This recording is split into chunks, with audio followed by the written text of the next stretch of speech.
Yeah, we still want to. I mean, obviously the wide receiver group. There's a bunch of guys there, and how many guys we're going to keep, and those guys are still battling for position.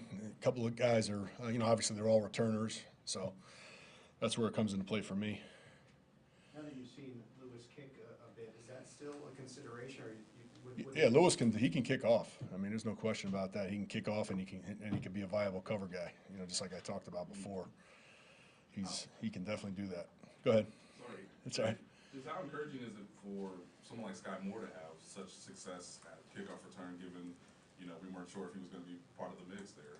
No, I'm glad. I mean, obviously he wants to do it. He can also be a punt returner. We were going to get him one in that game. It just didn't come up. Late in the game when he finally came out.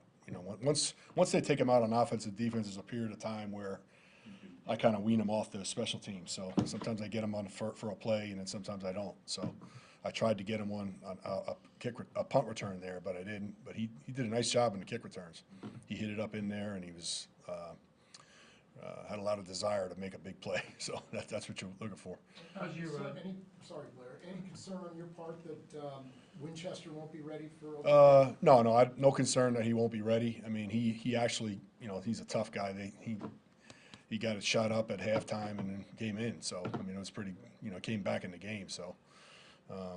If we had a real game right now, he would do the same thing. But regular season game. But this game, we can bring in a guy which, we like this guy that we brought in from K-State, and get a good look at him. If you had to, would you be comfortable with him in a game, the new guy? I don't know. We'll see after this game. We're gonna find out. What did James do? Excuse me. What happened to James? He landed on his shoulder I think it was the first punt. He went down. He got pushed from behind, landed right on his shoulder. So the extent of injury, don't ask me that. I just know it's a shoulder injury. Noah after the game kind of took us through him Unbelievable. What was that like? Unbelievable. See, Kelsey's our backup long snapper, and Kelsey, I can, during the regular season, I could throw him in there, and he's dynamite. Does a great job. But he was already out of the game, so now we're up to our third snapper, where you really don't work a guy. But he did a couple snaps on Saturdays, like during the mock games during the year last year, and he actually, they just threw him in there. Those guys took him in the back there, and just like he said, Jay and Bucker and Matt, those guys took him on the side. I'm still, coaching the game. Those guys had him on the back, in the back there, and got him ready to go. And he did a great job. I'm sorry. You had to be happier with the return game than the previous week. I was, yeah. We didn't get a lot of rep in that other game. There was a lot of touchbacks, so I was looking forward to. I'm glad we got some returns this week to see, what our stuff's going to look like. I was happy with the way they blocked and they finished. Good, they did a nice job. There's some rumblings that the discussion point might be the 30 versus the 35. Do you think the 30-yard line is enough to encourage? Well, I'm hoping, but I'm a little nervous just because the yards start now. I mean, it's right around the 28, 29, 30 yard line. So teams might say, hey, we don't want to risk it and hit the touchback. You guys know what's going to happen. When we first designed this thing, we had it designed for the 35. It was the competition committee that came in. The coaches' competition committee came in and said, hey, if we need to get out of a game, we just want to be able to kick a touchback without such a drastic penalty. To start at the 35, so that's why I moved it to the 30. But the unintended consequences on it is that are they going to just kick touchbacks? Is that going to be what we're going to get again? So, we're yet to find out. I doubt if they'll change it this year. I think Aponte said something the other day about it, and I don't think they're going to change it this year. So it's going to have to be an experiment. Until the end of the season, we'll see what it looks like, and we may move it back next year if everybody likes everything else about the kick return. Dude, how do you recognize that there's still time left? How do you envision your kickoff return depth chart? I mean, if you played a game on Thursday night, who would you envision putting back there? Well, I don't know. Could be Mecole. Nico did a great job. I'll be pounding the table for that guy. I love him. Steele, he looks good back there. He hits it north and south. He'd be able to block. He's a guy that you could use a backup running back. Somewhere. Maybe Prince. You need bigger guys that can block too back there. It's not you just can't have two punt returners back there. I don't think. Dave, I'm trying to take you back in the archives a little bit. You go back decades with Spags, obviously. Yeah. I think even El Paso, right? Well, we went to school together at Springfield College in Massachusetts in 81 and 80 and 81. So he was a wide receiver and I was a tackle before I transferred to UTEP. Okay, all right, so That's how long I know Spags. even more than I knew. Yeah. Just during that year he was out of the game, were you in touch with him? And what impact, the bigger question really is, what impact do you think that had on him? And did you see? I don't think it, I think it really helped. He went around. I don't know exactly all the teams, Yeah. but he did. He went around and visited teams, and I remember him coming by, you know, and I can't even remember where we were at the time, but he would always come by during the off season and watch and, you know, try to get ideas, you know, here and there. But he's, you know, obviously he's a great coach. And he does, you know, he's done everything in his career to make himself, you know, where he's at now. Did you get the sense it refreshed him? I mean, Oh, there's no question. You Yeah. know, there's no question. You know. Last one, PJ. I know it's still the kickoff, the new kickoff still in its infancy, but just how do you see it, how it would translate back in the day, you know, even before Hester, before like even Dante Hall, but just like, you know, like even back in like the 70s? I mean, it's hard to say. I mean, but I just hope that there's not just a bunch of touchbacks again. I really do. You know, I hope people are trying to, you know, scoot it in there and trying to, you know, maybe cause a touchback by hitting it in the target zone and then try to scoot one out of the back, and then us trying to field it and get it. And you know, I just think it's going to be so much more exciting for the fans. You know, rather than just sitting there and just watching touchbacks all day. You know, I think that's the biggest thing, and all the different rules. I mean, obviously people will figure it out. It's not that complicated. You know, after a while they'll be able to get it, be able to figure it out. All right, thanks, guys. Thanks. Thank you. Thanks, Dave. Thanks, Dave.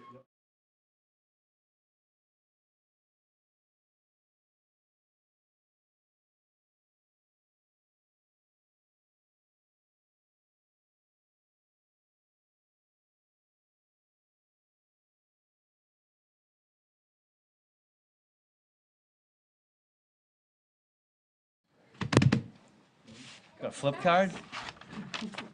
So don't forget who I'm talking about here, right? All right, that was Fast Friday, normal Friday practice, which was pretty good. But we're ready to roll. I'll just open it up and take questions. Coach, how annoying has it been that as you're amidst this cornerback two battle, you're having the guys out at different Yeah. times?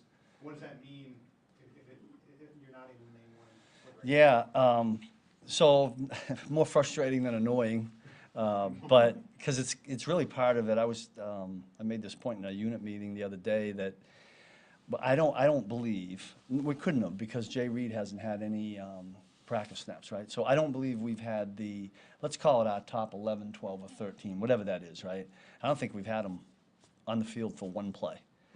That's concerning, frustrating. Now, I did say to him, those things are out of our control. I can't control guys getting hurt, and what we can control is our conditioning and being ready to play and all that. But with regards to your question about the corners, it's making it really difficult to decide which way to go. You know, we got one more game. You know, some of these guys will play that are still fighting for jobs, but we can't say that there's a starting other corner right now, in all honesty. Steve, I know y'all love to develop guys in the system.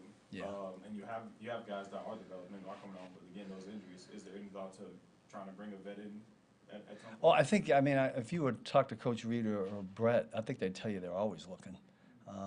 And they got their eyes on him, and typically Brett will come to me and say, hey, can you look at this guy and that guy? So I'm sure that'll happen in these next couple of days, yeah. Does it also make it difficult at the bottom of the depth chart as well? Not just the number 2, but the number 5? Yeah, deciding on how many to keep, and, yeah, I mean, we've had a lot of reps. I was looking at the rep count of what those guys have been getting, and it's been against a pretty good offense because, you know, Patrick's out there every day. But yet, the game thing, you'd like to get a little bit more game experience to see what happens. You know, the other thing, too, we got to be careful of, Andy and I were talking about this morning. Some of the guys are going, like, for example, the Detroit did not play any of their starters last week. So it's like, okay, there were some good plays made. Would they have been, you know, you guys know where I'm going. So we're kind of playing that whole thing. It's hard to figure out. I'm not sure what Chicago will do in this game, but we got to go based off of what we see in our gut feeling, and these guys just got to show the best they got. We'll see what happens. What have you seen from Keith Taylor? Yeah, he's made a lot of plays. Mike Frazier tracks production. We just track production on the linebackers and the DBs, and it's things like pass breakups and interceptions, forced fumbles, recoveries, and Keith's been right there production-wise. I think he's had a really good camp. He's right in the mix in the battle. He's got good size. And so he'll get out there and play in this game, and we'll see where it is at the end. You seen more from him than you did, say, camp last year? Yeah, now I can't remember, did we have Keith last year, or did he come in? I can't remember, Adam, to be honest with you. I know he was here for the OTAs, maybe came toward the end or whatever, but he's a big, long, I think, yeah, because he's Washington. Didn't he come in? I remember talking to Trent about him. Came in at some point. And he was here all year with us on the practice squad, but it was hard to tell. But I think his, I agree. I think his skill set is showing up. Steve, Josh said early in camp that you like to say growth comes while you're being uncomfortable. Josh Williams? Yeah, did Yeah. he quote you accurately? And is See how it, no, actually, growth comes with change, and sometimes change is uncomfortable, but he was close. Yeah, he was close, You yeah. had the idea down. Yeah, I think he got the gist of the point I was trying to make. Is that something you adhered to for a long time?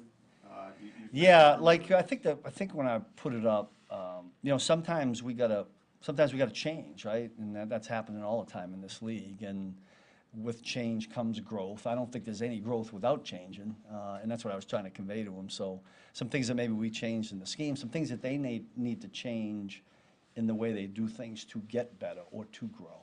Did you look at it that way during that year off? Yeah, pretty good point. I don't know what I changed. I'd have to go back and look, but yeah, I think when you're willing to change, I think that's when you're able to grow, in my opinion. Yeah. In your Last two here, or go ahead. in your safety room, I mean, you have established roles for Cook and Reed and Connor, but Hicks looks like a player Yeah. that's gonna be tough to keep off the field. How do you kind of reconcile almost that good problem eventually? I think that's a good point. That's what I would say. It's a good problem to have four guys. I mean, every once in a while, we might have four safeties on the field at the same time, but not too often, and the down and distance kind of dictates that. But I'm really, really happy and excited about what maybe Jaden can do for us. And we know the other three guys are reliable. Now, we just haven't had Justin Reed out there in so long. The chemistry thing, I remember, like, as we sat in here last year, I remember us talking about, when we kind of got it rolling and we were playing pretty good, a lot of it had to do with the chemistry of the guys. That doesn't just all of a sudden happen after this much time off. And so the concern is, Brian Cook wasn't here for a week, and Justin's been for a while, and Nick. Those are the chemistry guys. We'll have to do it in practice in the next 2 weeks or whatever to get ready for Baltimore. Last three, we're gonna go Todd, PJ, and then Matt. You mentioned, maybe not having all these guys healthy during this. Do you have enough data to make all the choices you want to make at this point? Yeah, we don't have much choice. And we'll have to go with a little bit of past performance, and guys with experience, all those other things. But, at some points, you got to go what you got. I mean, the heads get Brett will get Andy, myself, the coaches, and try to come up with the best 25 or whatever that number is, PJ? Along the same lines of cornerback, I mean, D-line is kind of having guys shuffling in and out Yeah. too, and Felix and Ligo taking a lot of reps. Is there any concern there about the depth on the D-line? I mean, there always is, right? Because you're an ankle sprain away from, not having enough guys. Those guys have gotten a lot of work. The one guy that hasn't gotten the work is Chris, right? Because he's been dealing with the shoulder injury. But there's a pretty good battle both inside and outside, I would say, at the D-line, at those, spots we're talking about, right? There's some obvious ones that are already kind of sealed, but we'll see how it plays out in this game. Coach, the last group we haven't talked about, linebackers. You kept 6 to start last season. Is that could that still be consideration when you got, Jacobs and those? Yeah, I don't think, we've never put a number on, it's definitely going to be this, or it's definitely going to be that. It's going to be let's say the number's 25 that we get on defense. It's going to be the top 25 players. I mean, I've been at places before where you've had 11 D linemen, and you were light at linebacker, or maybe light one safety or corner. But I don't think you want to let a good player go to waiver wires just because you thought you had to get too many at one position. So we'll see how the numbers end up. All right. Matt, wanna go ahead? Sure. Oh. For those of you who do not know, every year the Pro Football Writers of America present the Paul Zimmerman Dr. Z Award Yeah. to a Lifetime Achievement Award for an assistant coach, and there have been 25 of these named by the PFWA, Steve, and 5 of them have been Chiefs coaches, so you were in a pretty That's good company I guess. here Yeah, with yeah. Emmett Thomas is on that Yep. list, Romeo Crennel, Mm. Howard Mudd, Gunther Cunningham, and you're the only one that has won it while you were with the Chiefs. So you were in a distinct, So I get to get this, right? You guys get to do it. so you're in yeah. a distinct company Yeah. here. Very proud to present you Yeah, on behalf thank you of so the Pro much. Football Writers of America with That's the Paul awesome. Dockersy Award. I Absolutely. totally unexpected. When I remember I got the letter, and I said, well, this is good, I'll have a letter. I had to maybe frame it or something, but I don't have to do that now. So. Listen, just 2 things. One, I thank the people in here. This doesn't happen unless somebody locally, says something. So thank you for that. And then I think I mentioned this before up at training camp. You don't get you don't get an individual award in a team sport unless you're around other good people. I'm not going to go through a whole list, but I will say this: if not for Andy Reid, there's no way this happens. A, he brought me into the league, and B, he brought me here to Kansas City. So I will say thank you to Andy, and I appreciate you guys too for just make sure I don't drop it and break it. But now I can tell. I had the thought of framing the letter. Now I don't have to do that. Thank you. Appreciate you guys. Yeah.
Shuffle. All right. Talk extra loud into that one. You want to throw it? All right, go for Mecole, guys. How's it been for you on the kick returns and stuff like that? You like this new rule? Enjoying it? I don't know yet. I haven't got a chance to return one yet. So, but I think it's gonna give more opportunities and kind of be more exciting because obviously every chance gonna be like a return unless teams just decide they want to let teams start from the 30. But far as now I'm concerned, I've seen like the XFL stuff and it's pretty exciting and it's like more excitement. So I'm still on the fence about it. So we're gonna see. Do you have some clarity on what should take place when it hits in the end zone and then bounces out? Can you still down at that point, or you just go? As far as I'm concerned right now is you have to return it. But it's crazy because I asked that question. I asked if it hit in the end zone to come back to the field of play, and I downed it, what's the result? And they was like, well, based off where your feet is, basically. And Kind of like Alabama. right, it's like it's where your feet is. That's what they said at first, but clearly New York had a different meaning of it. And so that's what the confusion was about the one in the first preseason game when I downed it. So I thought it was where my feet was, it'd be a touchback, but clearly you can't bring it from the field of play to the end zone no matter what. And so I was like, well, if I was giving myself up, should it be down to one? It was a lot of things going on that was talking. So, but clearly you have to return it now, so we know that. But it's still a discussion on if they actually gonna make that a rule to actually be a safety or a touchback now. So I'm kind of glad it's happened. So. Just in terms of the wide receiver, right? Just in terms of the wide receiver room, how are you seeing some of the young guys keep going like Xavier and Rashid? Four, he got a year on his belt now, Super Bowl. So I think he came along very well. He's getting more of a leader. He's starting to come into his own. He know his role for sure. He's the main guy, and I think he take that with pride, and he's doing a real good job. Xavier, he's coming in and he's doing real well. He's bringing that speed. Definitely gonna be a learning curve for sure when the regular season get here and stuff like that. Every rookie go through it, but for as far as right now, he's doing real well. Coaches love him. We like what he's bringing out there, so he's gonna be good. Was this kind of different at all for you in terms of you coming in and just executing how you're supposed to do? It's a little different. Kind of different role, different type. Coming into some team that's now is already established with the guys they already have. So me just trying to find a way to make my own, trying to find a role within myself, within the team, just go out there and just capitalize and take advantage of every opportunity that I have, and just go from there. And whatever happens. So definitely a little bit different, but still the same thing as far as like the play wise and how I play and everything like that. So, but as far as just being in a different kind of role and looking at it from another perspective this year rather than the past years. Mecole, did last year's experience in New York maybe help serve you in a way for this type of camp, understanding what the role might be, that you might have to, change maybe roles with obviously new guys coming in and obviously understanding what the coaches might be asking from you? I don't know if there's really no correlation between the two, honestly. I think New York, it was just, I was still, I guess it's a little, I still trying to find a role within the team and doing the same thing. But I guess there, I really didn't know nobody, and I was still just, learning everybody, learning a new system. Whereas here, I already know the system. I know everybody here, but I guess just finding that role is probably the similar thing. But outside of that, I think it's just two different total things. A couple more in your career, you guys had some fast wide receivers, you and Tyreek in particular. Do you feel like this year's group is got more guys who can run like that? Yeah, for sure. Me, X, Hollywood, you got Justin Watson, Scott Moore. We got some guys that can run. So definitely a little bit faster group, I would say, because then it was just really just me and Tyreek. Sammy was pretty explosive as well. But as far as just speed-wise, I think this group is probably a little bit faster. We got a little bit more, 3 or 4 guys that actually can run. So, yeah, a little bit more faster. Well, when you said that Xavier's going to have some learning curve as the regular season is, just tell us what that's like. What is he going to kind of be a little bit behind in or have to catch up with? Well, I think every rookie go through. I think when you hit the preseason, it's kind of give you a college feel in a sense.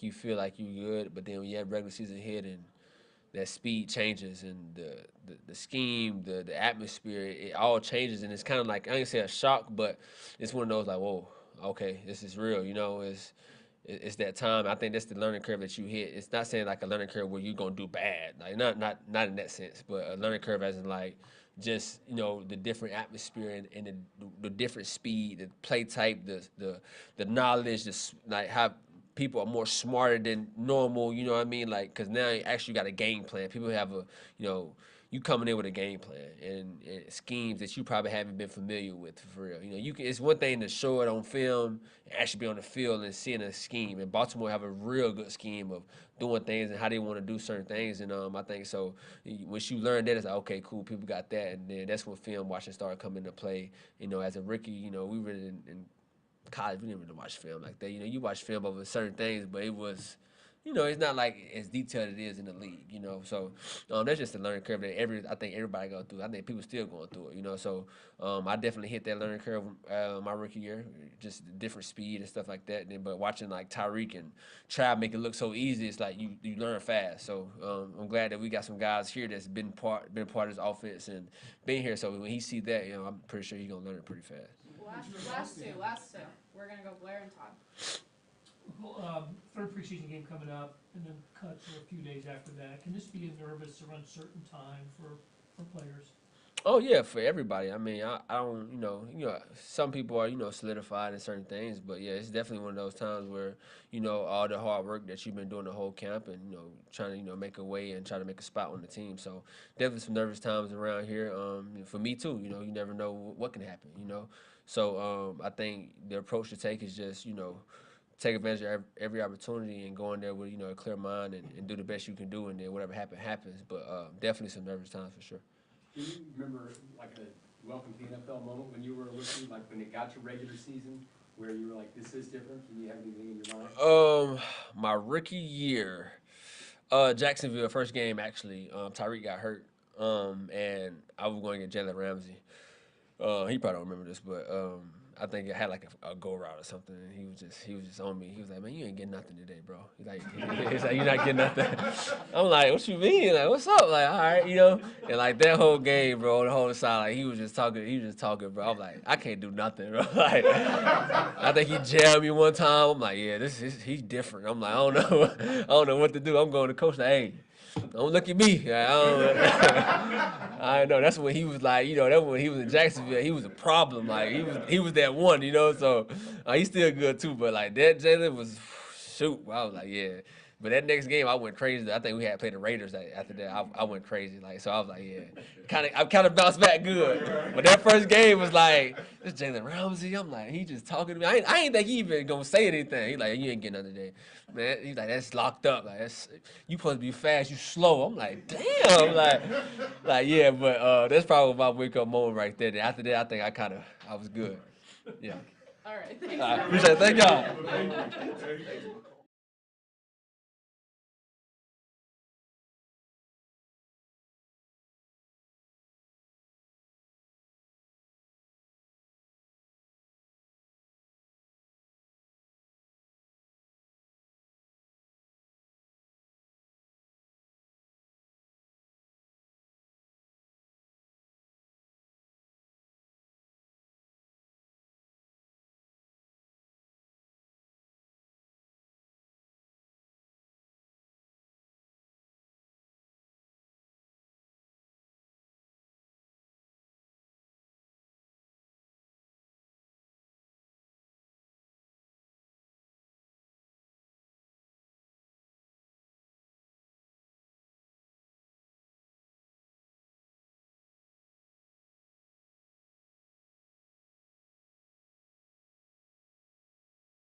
All right, go ahead. Coach Nagy.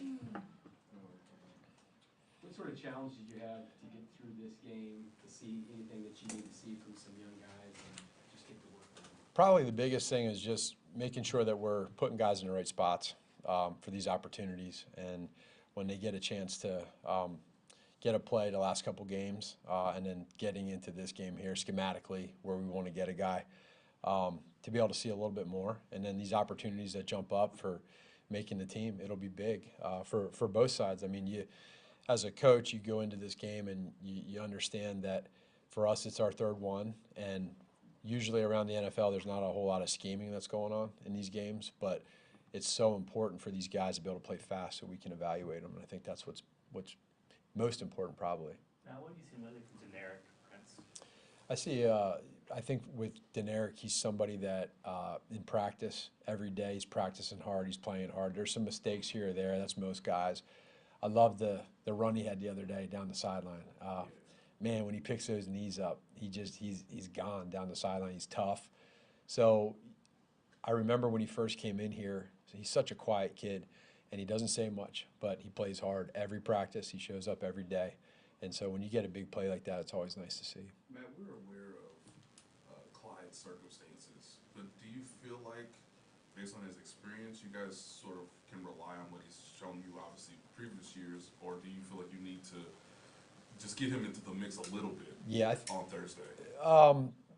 We'll see where Coach is at with that. I would say, for the most part, though, we know who Clyde is and what he's done. These guys, he's a guy that's put a lot of good film out there. He's had a lot of valuable snaps here in Kansas City, and so you balance a little bit of that for him, his own personal ability to get some reps. But I think we know who he is, we know what his strengths are, and we know how to use them. The top 4 wide receivers seem to be pretty clear. The back end of the room is a little bit more muddled. Where are you guys at on kind of knowing which direction you're going to go in that sense? I would say that you're right. There's obviously some numbers that we feel pretty good about. I think it's more common sense than anything with these guys and who they are, but then there's that competition part. And we still have this game coming up here, which is going to be valuable for a lot of these guys, and they know that. As a coach, as a coordinator, that's the exciting part. You know, for me, I was in that role before. I'm no longer in that, so I'll let that to Coach and Veach to be able to make those decisions. But when I step back now in my role and I look at the relationships we built with these guys, whatever position, I want to make sure that I'm giving them everything from me to make sure that they can look back and say, you gave me an opportunity to do what I can, you know, and I think it's good to have tough decisions. Matt, are there still some guys you want to learn about and what's left of preseason after a long camp and 2 games already? Yeah, I don't know if I could say a specific name right now.